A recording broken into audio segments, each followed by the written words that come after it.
Multipolar World Order Part 3, authored by Ian Davis via offguardian.org on Zero Hedge.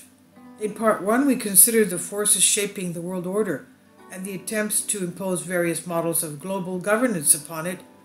In Part 2, we discussed the progress of the global power shift from west to east and asked why so many stalwarts of the so-called unipolar world order have not only accepted the inevitability of that power shift, but have apparently assisted it. Ostensibly, the multipolar version of the world order is a departure from the unipolar model in the sense that it will supposedly genuinely observe international law and share power among a broader coalition of nation-states. As a result, it will introduce supposedly functioning multilateralism into global governance, arguably for the first time. To some, this multipolar model sounds preferable to the current international rules-based unipolar model. Yet when we look at the statements of the two leaders of the new multipolar world order, their objectives seem indistinguishable from those of their unipolar counterparts. They express an unwavering commitment to Sustainable Development Agenda 2030. They support the United Nations Security Council remaining the political center of global governance, though notably loss of the veto is not countenanced. They wholeheartedly endorse the World Economic Forum, AI-driven Fourth Industrial Revolution, 4IR for short, which has to do, let's remember, with transhumanism, chipping everybody. They also regard censorship and information control as necessary to fight the infodemic and to protect the world against disinformation. Their global initiatives and the public-private partnerships that will implement them are practically identical to the initiatives of their unipolar counterparts, though they offer an important variation, which we'll discuss in Part 4. Finally, to supporters of multipolarity, a new global financial system is, as ever, the key to the supposed transformation. Thus far, the globalist oligarchs, who are the ultimate beneficiaries of the unipolar model, have not only advocated the polarity shift from west to east, but have also played a part in facilitating it. Indeed, they have created the monetary, financial, economic, and thus geopolitical conditions that appear to guarantee it.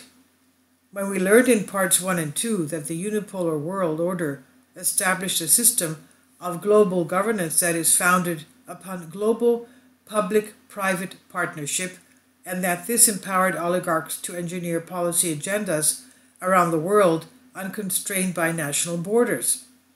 If the multipolar world order is something new, then surely this trajectory towards centralized global governance should change, right?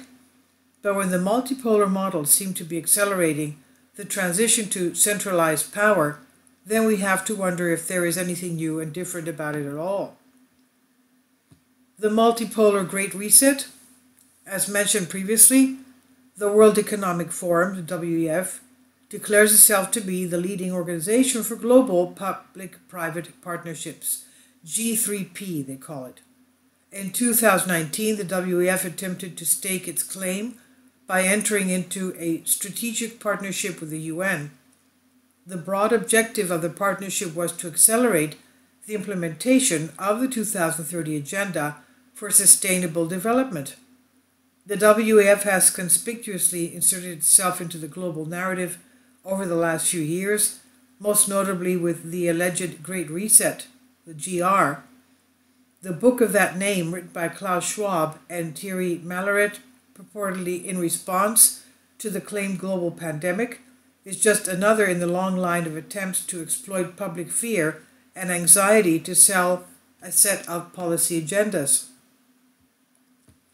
The tenor of the book and the Great Reset project is to offer analysis and suggest possible solutions in the spirit of solidarity with the compassion for humanity and nature. The dazzling minds behind it have tried to help us understand what's coming in a multitude of domains. It's not a plan, but rather a friendly advice. At least that is what WF claims. The WEF represents the most powerful global corporations on Earth. As we've seen in the last couple of years, the pharmaceutical corporations alone can and do shape and often drive global policy decisions. One would need to be extremely naive to imagine the WEF and its stakeholders, the members, cannot affect that which they claim merely to advise. This is context within which we will always analyze their words. According to the pair, the essence, quote unquote, of the Great Reset is a plan to replace failed ideas, institutions, processes, and rules with new ones better suited to current and future needs. As with nearly every other Western think tank and international organization, they concede that the shift to the multipolar world is simply inescapable. The 21st century will most likely be an era devoid of any absolute hegemon, during which no one power gains absolute dominance. In this messy new world defined by a shift towards multipolarity and intense competition for influence, the conflicts or tensions will no longer be driven by ideology. The Great Reset, page 76. In the GR, Great Reset, gone are the old distinctions between right and left, liberalism, conservatism, socialism, and even the extremes of fascism and communism. For the WEF, all that remains is global environmentalism, which the book co-authors claim is not an ideology. In page 95, it says, in the global risk terms, it is with climate change and ecosystem collapse, the two key environmental risks, that the pandemic most easily equates. The three represent by nature and to varying degrees existential threats to humankind, and we could argue that COVID-19 has already given us a glimpse or foretaste of what a full-fledged climate crisis and ecosystem collapse could entail from an economic perspective. Fortunately for the WEF and its partners, this imminent annihilation is actually an opportunity, or so they say. On the Great Reset, page 17, it says, the broader point is this: the possibilities for change and the resulting new order are now unlimited and only bound by our imagination. Economies, when they recover, could take the path of more inclusivity and more attuned to the needs of our global commons. Enthusiastically adopting accelerationism, Schwab and Mallory claim on Great Reset, page 172, without delay, we need to set in motion the Great Reset. This is not a nice to have, but an absolute necessity. The pandemic gives us this chance. It represents a rare but narrow window of opportunity to reflect, reimagine, and reset our world. Quote attributed to Klaus Schwab.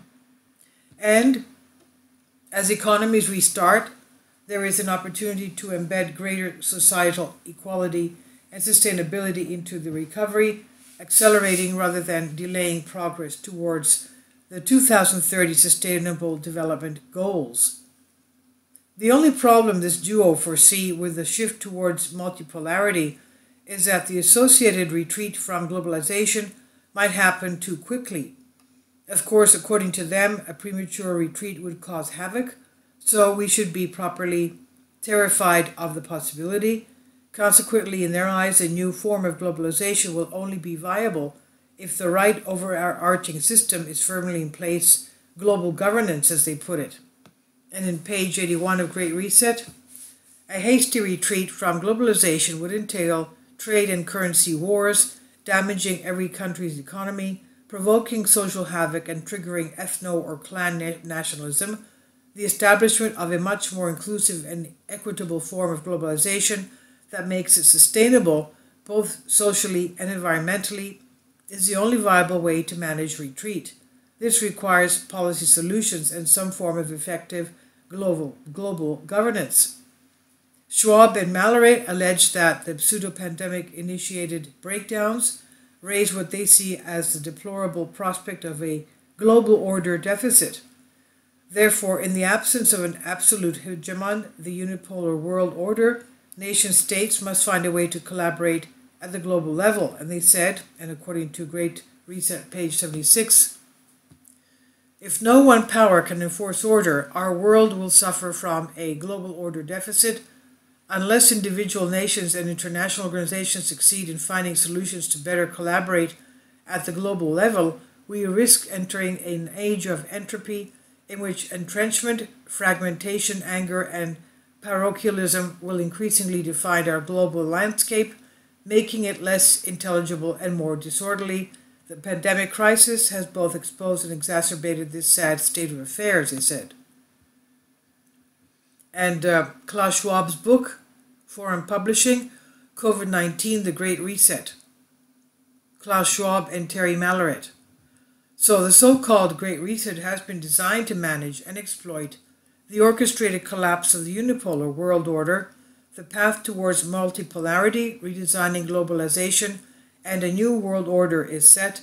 It is the deglobalization inherent to the multipolar world order that provides the suggested opportunity for the global public-private partnership. No one, especially the WEF, suggests retaining the hyper-globalization of the absolute hegemony, and they explain in page 81 of Great Reset, there's no point in trying to restore the status quo, but it's important to limit the downside of a possible freefall that would precipitate major economic damage and social suffering. This will only come about through improved global governance, the most natural and effective mitigating factor against protectionist tendencies. There is no time to waste. If we do not improve the functioning and legitimacy of our global institutions, the world will soon become unmanageable and very dangerous. There cannot be a lasting recovery without a global strategic framework of governance. And the strategic framework is the global governance of a multipolar world, and the WEF claim that this is simply the most natural response to global crisis, given that, in the WEF's view, individual nation-states are unable to address the world's problems. Consequently, for the WEF, only multilateral institutions of global governance, such as its strategic partner, the United Nations, can avert catastrophe. This is the essence of the Great Reset, as the book makes clear. Without appropriate global governance, we will become paralyzed in our attempts to address and respond to global challenges, particularly when there is such a strong distance between short-term domestic imperatives and long-term global challenges. This is a major worry, and that's on page 83. And on page 85, the bottom line is this: in the face of such a vacuum in global governance, only nation states are cohesive enough to be capable of taking collective decisions, but this model does not work in the case of world risks that require concerted global decisions. The world will be a very dangerous place if we do not fix multilateral institutions. The WEF's bottom line is that, real or imagined, the Westphalian model is simply unequipped to deal with global challenges. Hence, a shift towards multipolarity is required. These are precisely the arguments that the supposed leaders of the new multipolar world order have been making. To claim, as some do, that the Great Reset represents a defense of the unipolar order and that the shift towards a multipolar world is some sort of antidote to the Great Reset appears to be based on a fundamental misunderstanding of what the Great Reset is. The multipolar history. To illustrate this point further, Schwab and Malloret suggest that the global challenges they have identified will continue to the trend of regionalization. They say that instead of the US-led unipolar hegemony, the world will increasingly be divided into semi-autonomous continental-scale regions. I wonder if the United States like this idea. Now, the most likely outcome along the globalization-non-globalization continuum lies in an in-between solution, regionalization. The success of the European Union as a free trade area, or the new regional comprehensive economic partnership in Asia, a proposed free trade agreement among 10 countries that compose ASEAN, are important illustrative cases of how regionalization may well become a new watered-down version of globalization. Now, their very big mistake here is that they believe that the European Union is a success. It is not a success. They claim it's a success because of free trade, but the fact that the European Commissioner Ursula von der Leyen, was telling people in Italy how to vote and not to vote conservative tells you that it is not freedom and is not democracy. It's going backward instead of going forward. It's not giving people their rights. So obviously they have nothing, this is not an idea of benefiting people. So now this regionalization world bears an uncanny resemblance to the model exposed by Professor Carroll Quigley in his 1974 interview with Washington Post. Quigley spoke about the three-power world. He had already meticulously catalogued archives the activities of the Anglo-American network, whose members had taken great strides towards constructing a system of global governance that they hoped to control. The idea of power blocks that were sometimes antagonistic to one another, but that each played in part in maintaining a centrally controlled global system of managed international relations sounds very similar to the model outlined by the Rockefeller Brothers Fund Special Studies Project. To wit, 1955, the Rockefellers, fresh from their pivotal role in creating the United Nations, spotted the talents of Henry Kissinger while he was a study director of the Council of Foreign Relations, a U.S. foreign policy think tank. The next year, they commissioned him to oversee a 5-year project that would define major problems and opportunities facing the U.S. and clarify national purposes and objectives, and to develop principles that could serve as the basis of future national policy. Kissinger led that project and has remained the Rockefellers' envoy ever since.